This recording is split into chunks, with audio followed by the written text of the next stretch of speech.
Hello everyone. तो let's move ahead. बात करते हैं हमारे अगले क्वेश्चन के बारे में। आप सभी लोगों को मैंने पहले वाला जो क्वेश्चन है उसका आधा पार्ट मैंने आपको लिख के दिया था, और आधे पार्ट के लिए मैंने आपसे कहा था कि आपको अपनी लैंग्वेज में इसी क्वेश्चन के बेसिस पे, इस आंसर के बेसिस पे अपना आंसर जो है वो क्या करना है, लिखना है। राइट, चलिए सर, लेट्स मूव अहेड और बात करते हैं हमारे अगले क्वेश्चन के बारे में। सेकंड वाला जो क्वेश्चन है, सब बोले इसका आंसर हमें किस तरीके से लिखना है, प्लीज एक बार ये बता दीजिए। तो ध्यान से भाई साहब, सबसे पहले आप क्या करोगे, क्वेश्चन को ईमानदारी से, अच्छे से, डेप्थ में आप इसको पढ़ेंगे। क्या कहता है कि sir, explain what do you mean by the supervening impossibility as per the Indian Contract Act 1872 with the help of an example, and what is the effect of such impossibility. अगर ऐसी इम्पॉसिबिलिटी आती है तो उसका effect जो है वो बोले क्या रहने वाला है। अब यहां पे ध्यान से सुनिएगा कि ये जो क्वेश्चन आपको एग्जाम में पूछा गया था, ये पूछा गया था 5 मार्क्स के लिए। पिछले वाला जो क्वेश्चन आपको पूछा गया था, it was asked for the 7 marks, लेकिन ये वाला कितने के लिए, 5 मार्क्स के लिए। सर कौन से एग्जाम में आया था, जुलाई 2021, राइट, जुलाई 2021 का जो पेपर आपका हुआ था उसमें ये सवाल के बारे में पूछा गया था। अब ये ध्यान से भाई साहब, अगर आपको सेक्शन के बारे में पता है तो सेक्शन के हिसाब से आंसर जो है वो आप लिख के आ जाएंगे। अगर आपको सेक्शन के बारे में नहीं पता है तो आप क्या करोगे, आप नॉर्मल अपना बता के आएंगे कि sir as per the provisions of Indian Contract Act 1872 supervening impossibility also called as subsequent impossibility, उसका मतलब क्या होता है, और अगर सब्सिक्वेंट इम्पॉसिबिलिटीज होती हैं तो ऐसे केस में उसका इफेक्ट जो है वो क्या रहेगा, ये आप क्या करोगे, अपने आंसर में बता के आएंगे। ये समझ में आया, बोले ठीक है साहब। अब ये ध्यान से कैसे लिखेंगे, सब बोले आप यहां पे बताएंगे, मैं मान के चल रहा हूं कि मुझे सेक्शन नहीं आता है, वैसे सेक्शन कौन सा है 56, बट सेक्शन मुझे याद नहीं है, तो मैं क्या लिखूंगा कि sir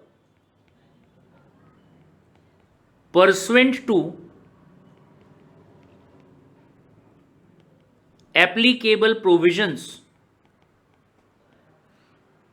pursuant to applicable provisions of, पूरा लिखेंगे, शॉर्ट में नहीं लिखेंगे, Indian Contract act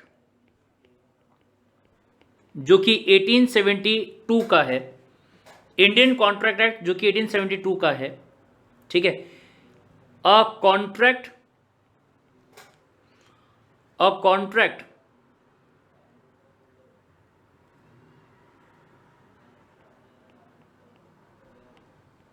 which was entered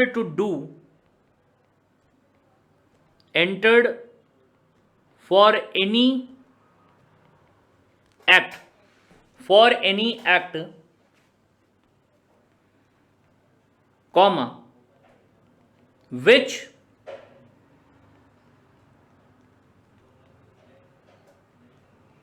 after making of it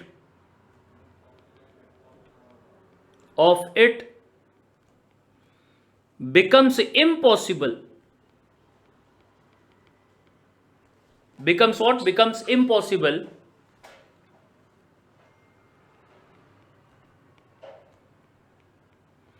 due to any reason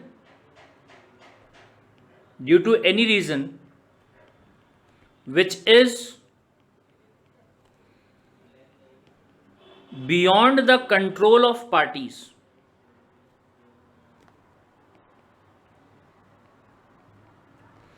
beyond the control of parties, beyond the control of parties, such contract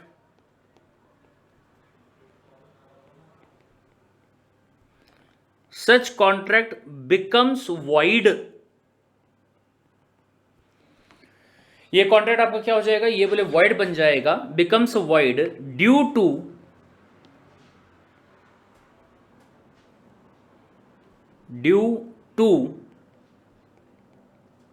its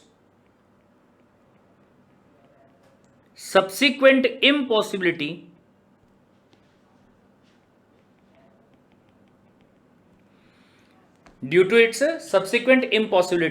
or also called as supervening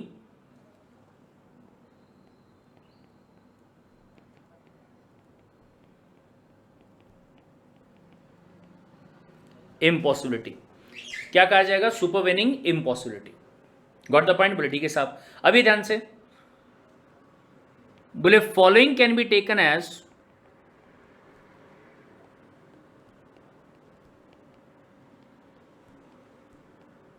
as example of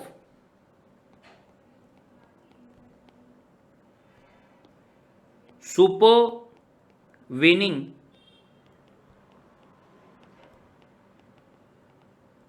impossibility। क्या क्या हो सकता है? सब बोले सबसे पहले तो यहां पे अपन एक्ट ऑफ गॉड वाली जो चीज रहेगी उसके बारे में बात कर लेंगे। क्या कि सर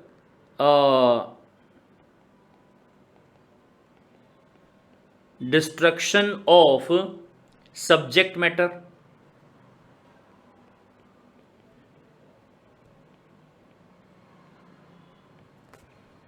ठीक है, जो बोले सब्जेक्ट मैटर था वो क्या हो चुका है? डिस्ट्रक्ट हो चुका है, अर्थक्वेक आ गया, बाढ़ आ गई, या because of any other reason, ठीक है। या फिर दूसरा डेथ और अदरवाइज बीइंग या becoming, death or otherwise becoming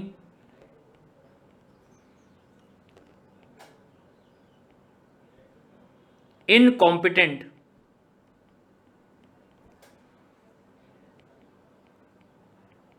party. मतलब या तो डेथ हो गई, या तो इंसेन हो गया, और या तो फिर बोले डिस्क्वालीफाइड बाय लॉ हो गया, तो बोले आगे आप इस चीज को क्या नहीं कर सकते? परफॉर्म नहीं कर पाएंगे। फिर इसके बाद में तीसरा बोले बिकमिंग इम्पॉसिबल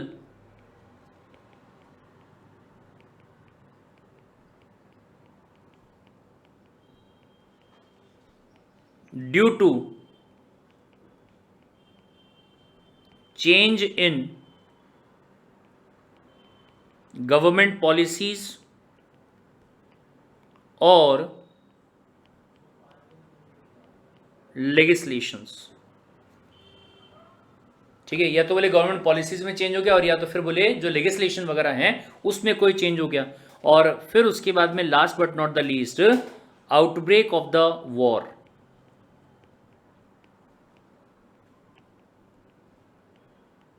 ठीक है, दो कंट्रीज के बीच में क्या हो गया? बोले वॉर जो है वो छिड़ गई। और अगर दो कंट्रीज के जो पार्टीज थे अलग अलग, उनके बीच में अगर ये कॉन्ट्रैक्ट हुआ होगा तो कैसे परफॉर्म करेंगे भाई साहब? कैसे पॉसिबल कैसे हो पाएगा कि ये चीज को क्या किया जा सके? परफॉर्म किया जा सके। ये समझ में आया? डन। तो अगर मैं यहां पे इस चीज के बारे में बात बताऊं, क्या बोलेंगे अपन सिंपल तरीके से कि पहले क्वेश्चन का जवाब जो है वो यहां पे आपका सिंपली बन जा रहा है। लेकिन साथ में क्या बोला कि एक एग्जांपल जो है वो भी दे दो भाई साहब, बता दो ये वाली चीज के बारे में, ठीक है। तो एग्जांपल आप यहां पे सिंपली दे सकते हैं that for example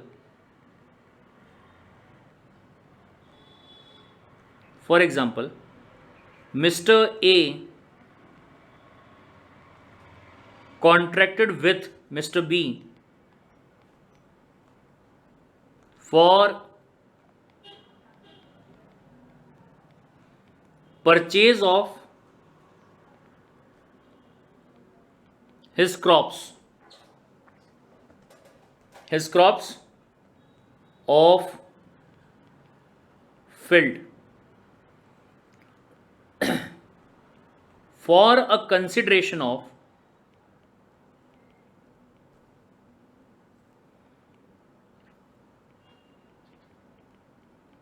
rupees 10,000, right? But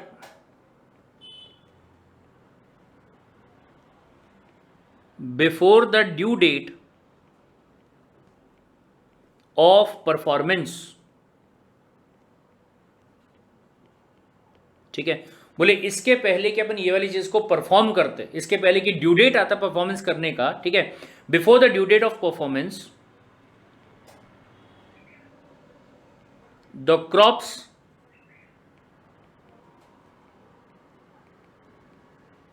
were destroyed by flood. Crops किसने डिस्ट्रॉय कर दिए? फ्लड आया था, बोले फ्लड की वजह से डिस्ट्रॉय कर दिया गया। ठीक है, now mister B won't be able to perform his promise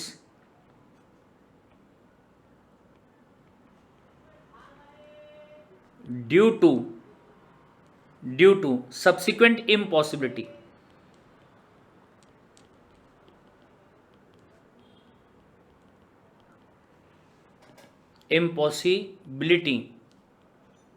And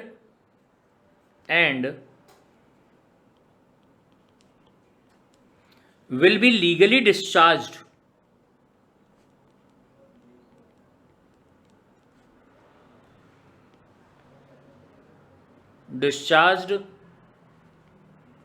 from his liability. Got the point? तो पहला जो क्वेश्चन यहां पे आपको पूछा गया, इसका जवाब जो है वो इस तरीके से आप यहां पे दे सकते हैं। Understood the point? बोले ठीक है साहब। और सर अगर आपके पास में टाइम है तो आप इसके लिए अलग से जवाब भी लिख सकते हो ये वाले पार्ट के लिए कि इसका इफेक्ट क्या होगा। लेकिन अगर आप देखोगे यहां पे तो ये हम यहां पे बता भी चुके सर कि इसका इफेक्ट क्या होगा कि जो आपकी पार्टी रहेगी जो परफॉर्म नहीं कर पा रही है वो कहता भाई साहब मैंने थोड़ी कुछ किया। अगर मैंने यहां पे कुछ किया होता तो ऐसे केस में बोले आप मुझे रिस्पॉन्सिबल मान के चलते, लेकिन जब मैंने कुछ किया ही नहीं है तो ऐसे केस में आप मुझे रिस्पॉन्सिबल क्यों मान के चल रहे हो? Got the point? और उसे क्या कर दिया जाएगा? डिस्चार्ज कर दिया जाएगा। मतलब ये नहीं कहा जाएगा कि उस बंदे ने ब्रीच ऑफ कॉन्ट्रैक्ट जो है वो बोले यहां पे कर दिया। ये समझ में आया? डन। तो ये आपका एक पार्ट हो गया। दूसरा पार्ट अगेन आपके लिए होमवर्क है। आप यहां पे अलग से सिंपली बता सकते हो कि अगर जिस टाइम पे आपने कॉन्ट्रैक्ट बनाया था उस टाइम पे उस काम को करना पॉसिबल था, लेकिन आगे चल के because of any of these reasons, ठीक है, अगर बोले कॉन्ट्रैक्ट को परफॉर्म कर पाना क्या नहीं हो पाता है? पॉसिबल नहीं हो पाता है, तो this will be taken as example of supervening impossibility या फिर सब्सिक्वेंट इम्पॉसिबिलिटी। एंड ऐसे कॉन्ट्रैक्ट को अगर आप परफॉर्म नहीं करते हो तो इसे ब्रीच ऑफ कॉन्ट्रैक्ट नहीं कहा जाएगा। जो दूसरे वाली पार्टी है वो आपके ऊपर केस नहीं कर सकती है कंपनसेशन वगैरह मांगने के लिए, माना कि उसका नुकसान हुआ होगा, उसके बावजूद वो कंपनसेशन लेने की बात जो है वो नहीं कर सकता। Got the point? तो ऐसा आप क्या करोगे, जिस तरीके से मैंने यहां पे बताया ऐसे ही आप भी वहां पे आंसर जो है वो लिखोगे। ये आपका सिंपली क्या रहेगा? होमवर्क होगा। Is this point clear? बोले ठीक है साहब, समझ में आ गई। बोले ये बात। Let's move to the next question. ये क्वेश्चन जिसके लिए बहुत सारे बच्चे बोलते कि सर ये समझा दो, बोले आप क्यों? क्योंकि ये है सर बोले एक आपका केस लॉ। ये वाला केस लॉ अगेन आपका जुलाई 2021 में पूछा गया था। और कितने मार्क्स के लिए सवाल आया था? सब बोले 4 मार्क्स के लिए सवाल जो है वो बोले ये पूछा गया था। ठीक है, क्या कहता है sir?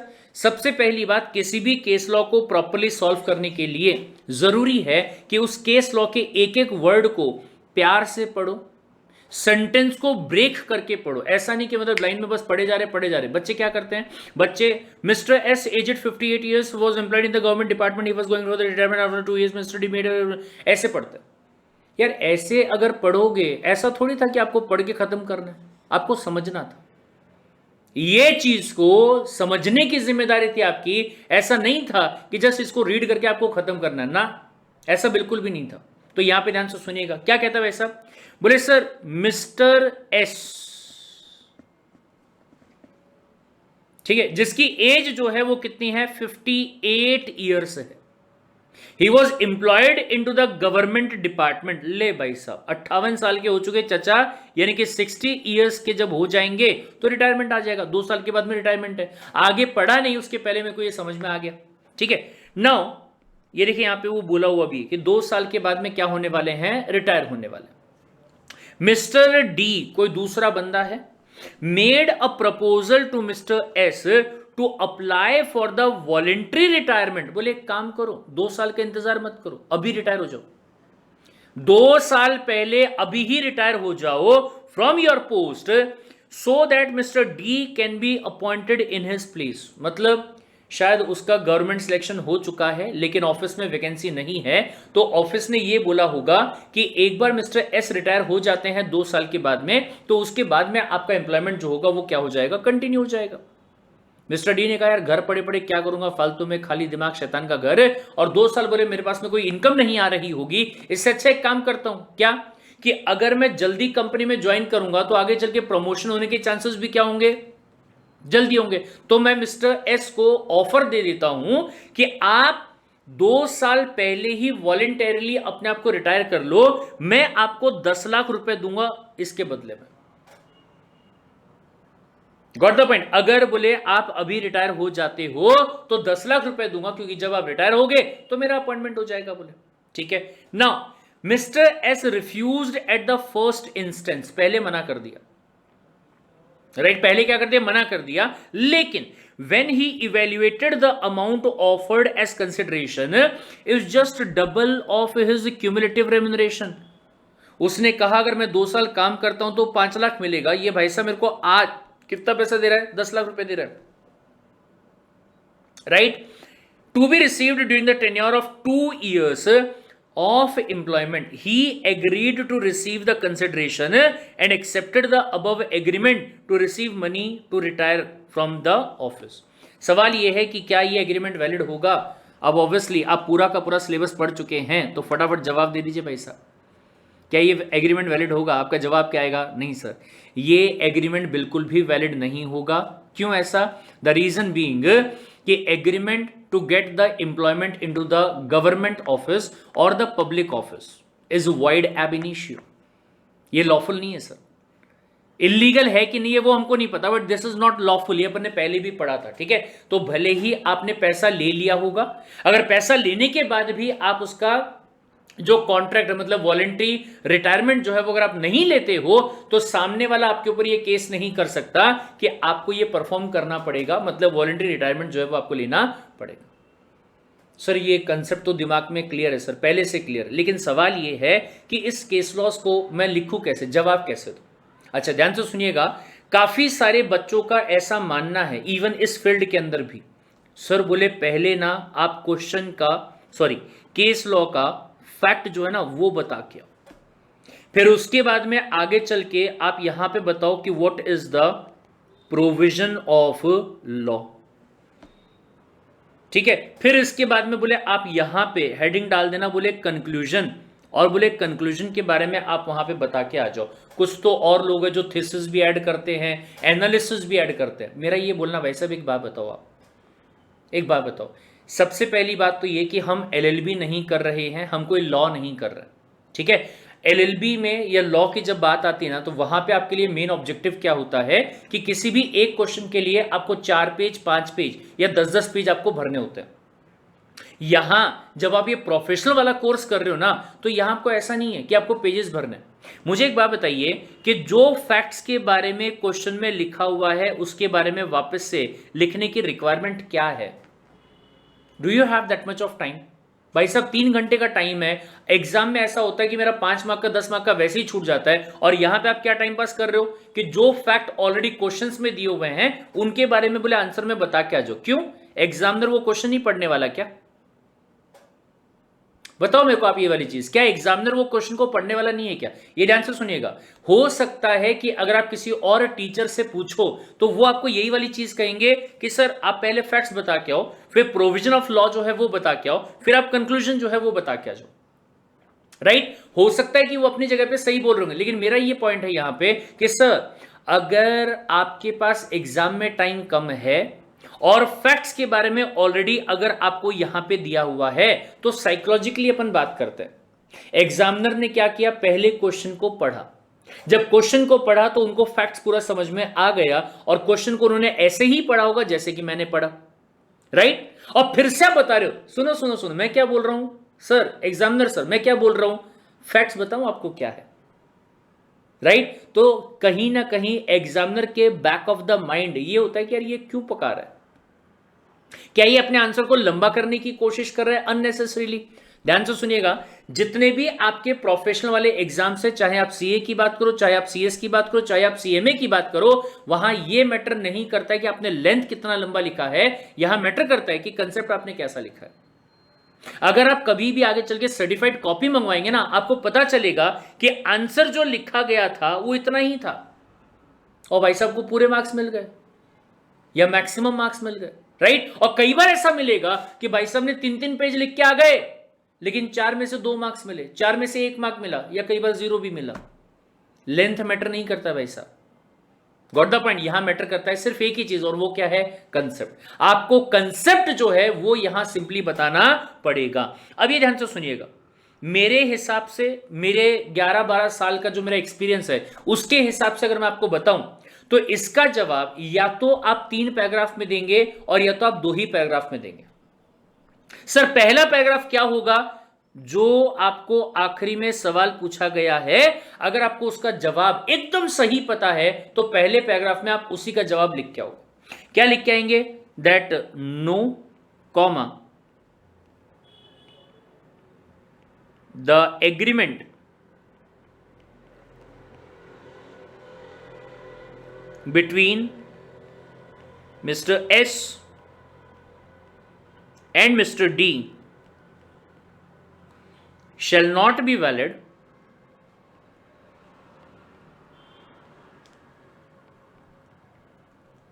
under the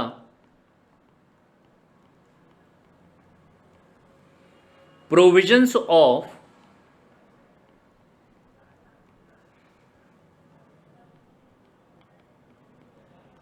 Indian Contract Act 1872। ये बन जाएगा आपका पहले वाला पैराग्राफ। अगर कब बनेगा, जब आपको इस क्वेश्चन का जवाब जो है वो सीधा सीधा पता होगा तब, नॉट अदरवाइज। अगर आपको इसका जवाब नहीं पता, आपको लगता है कि नहीं यार मेरे को इसका जवाब नहीं आता है, तो पहला पैराग्राफ भी आप मत लिखिएगा, ठीक है। लेकिन अगर लिख रहे हो तो इसके बाद में आपको क्या करना है, ये वाली लाइन को छोड़ दो, इस लाइन को ब्लैंक छोड़ दो, और इसके बाद में आप क्या लिखोगे, प्रोविजन ऑफ लॉ। लेकिन इसका भी हेडिंग देने की जरूरत नहीं है, नॉर्मली स्टार्ट कर दो आप यहां पे लिखना। आप क्या बताओगे कि सर वापस से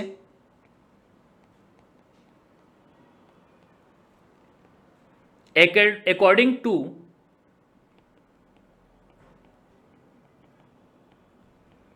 the provisions of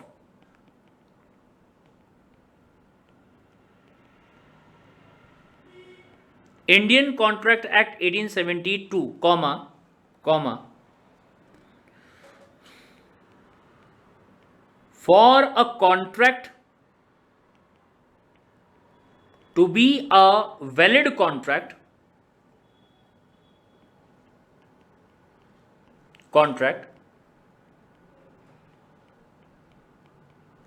there should be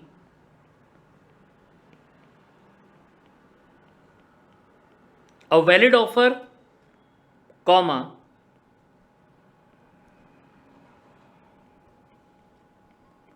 a valid acceptance, valid offer and a valid acceptance, and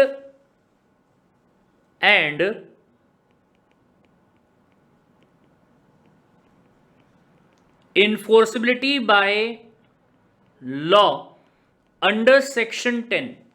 अगर आपको इसका सेक्शन याद आ गया तो लिख दीजिएगा अंडर सेक्शन 10, अगर नहीं याद आता है तो मत लिखिएगा। अब भाई साहब इन्फोर्सिबिलिटी बाय लॉ जो है उसकी जो कंडीशंस है कहां पे दी गई है, सेक्शन नंबर 10 में दी गई है, याद है, तो अपन ने वो लिख दिया वहां पे under section 10। Is this point clear, under section 10 full stop, ठीक है। फिर उसके बाद में ध्यान से आप सब बोले सेक्शन 10 states that, says मत बोलना, states that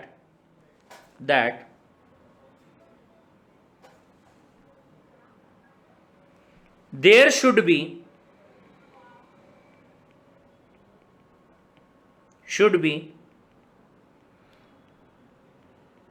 free consent, comma,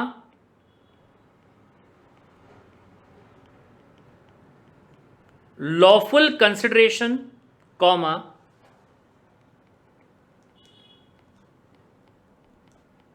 lawful object lawful object and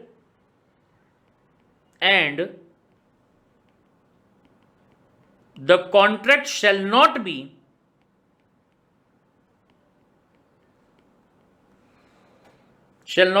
expressly declared as void.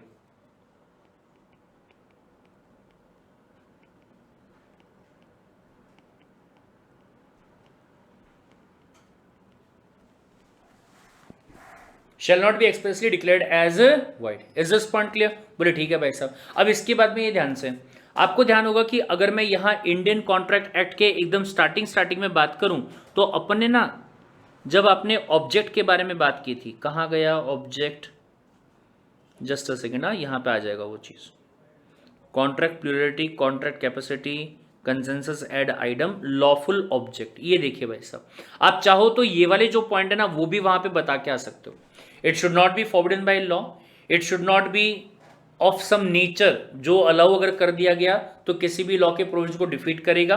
Fraudulent नहीं होना चाहिए, किसी और के प्रॉपर्टी या किसी और इंसान को इंजर नहीं करना चाहिए, इमोरल नहीं होना चाहिए, पब्लिक पॉलिसी के अगेंस्ट नहीं होना चाहिए. Got the point. ये 6 में से जो भी पॉइंट आपको याद आते हैं वो पॉइंट्स को आप क्या करोगे, यहां पे लिख के आ जाओगे. ठीक है, आप क्या बताएंगे कि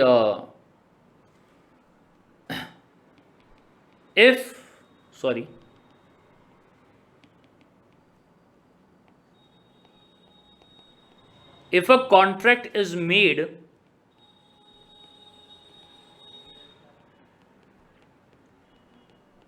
with following objects, then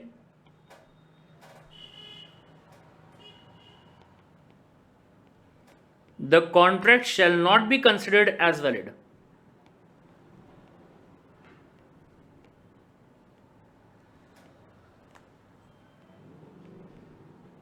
as valid. ठीक है, आपका होमवर्क, आपको यहाँ पे पहला पॉइंट, दूसरा पॉइंट, तीसरा पॉइंट, चौथा पॉइंट, जो 6 पॉइंट है वो आपको यहाँ पे क्या करने हैं, लिखने. ये समझ में आया. ये अपन ने क्या बता दिया, लॉ का प्रोविजन बता दिया. This is the most important part. ये जो आपने यहां पर लॉ का प्रोविजन बताया है, this is the most important part. अगर किसी भी केस लॉ में आपने स्टार्टिंग का नहीं लिखा, आखिरी का कंक्लूजन नहीं लिखा, चलेगा, कोई दिक्कत वाली बात नहीं है. प्रोविजन बताना सबसे इंपॉर्टेंट है. Got the point. अगर आपके पास में टाइम नहीं है, रिक्वेस्ट आप लोगों से कि आप प्लीज ये इतना बता के आ जाइएगा. इसके आगे का पीछे का अगर नहीं भी बता के आए तो भी चल जाएगा, लेकिन ये नहीं बता के आए, फैक्ट्स लिख के आ गए, कंक्लूजन लिख के आ गए, नहीं चलेगा. ये समझ में आया. ठीक है सर. फिर इसके बाद में कंक्लूजन, वापस से हेडिंग देने की जरूरत नहीं है. आप क्या बताओगे, sir in the given case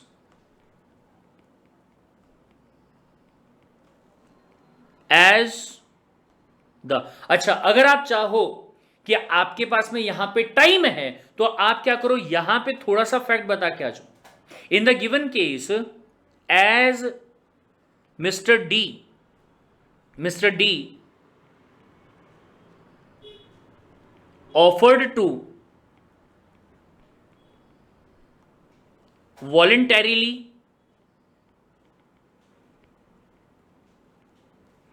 retire from the public office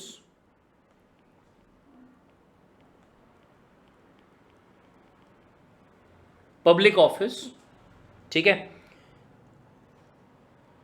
comma, it depicts that the object, और या फिर अगर आपको थोड़ा प्रोफेशनल लिखना होगा तो आप बताओगे यहां पे the very object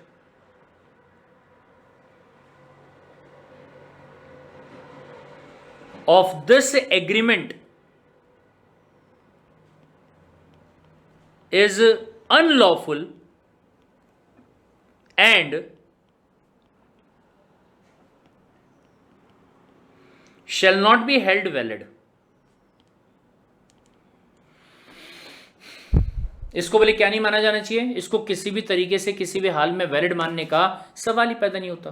it shall not be held valid. आप ऐसा बता सकते हैं। अगर आपको लगता है कि नहीं थोड़ा मेरे को और इलोबरेट यहाँ पे करना चाहिए, तो इसी पैराग्राफ में आप चाहो तो पूरा का पूरा फैक्ट जो है वो भी आप यहाँ पे बता सकते हो, और उसी के हिसाब से अपने आंसर को आप यहाँ पे क्या कर सकते हो, कंटिन्यू कर सकते हो।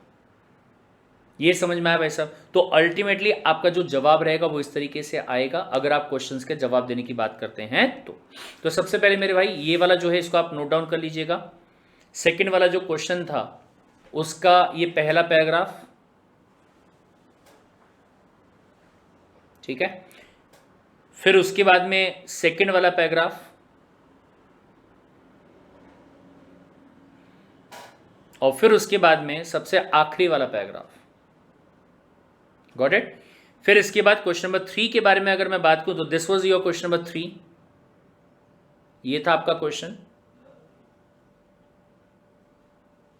इस क्वेश्चन के आंसर की बात अगर आप करोगे तो सबसे पहले ये वाला पैराग्राफ सीधा स्क्रीनशॉट ले लीजिएगा। फिर उसके बाद में ये वाला पैराग्राफ, ये 4 पॉइंट आपके होमवर्क है, 4 लिखने हैं, 5 लिखने हैं, 6 लिखने हैं, एज द केस में भी कोशिश कीजिएगा बिना देखे लिखने का। अगर याद आते हैं तो 6 के 6 लिख दो, नहीं तो फिर 4 भी लिखे तो भी चलेगा। और फिर आपके बाद में आखिरी लास्ट वाला पैराग्राफ ये वाला। ये समझ में आया? तो इस तरीके से अगर आपको लॉ में सवाल पूछे जाते हैं तो जवाब जो देने का तरीका होगा प्रोफेशनल वे में वो आपका ऐसा रहने वाला है। Understood the point? That's it. रुकते हैं यहाँ पे, मिलते हैं अगले वाली क्लास के अंदर जो कि आपका सेकंड वाला सब्जेक्ट, सेकंड वाला चैप्टर नाम रहेगा सेल्स ऑफ गुड्स। वो अपन स्टार्ट करेंगे कल से। Got the point? डन।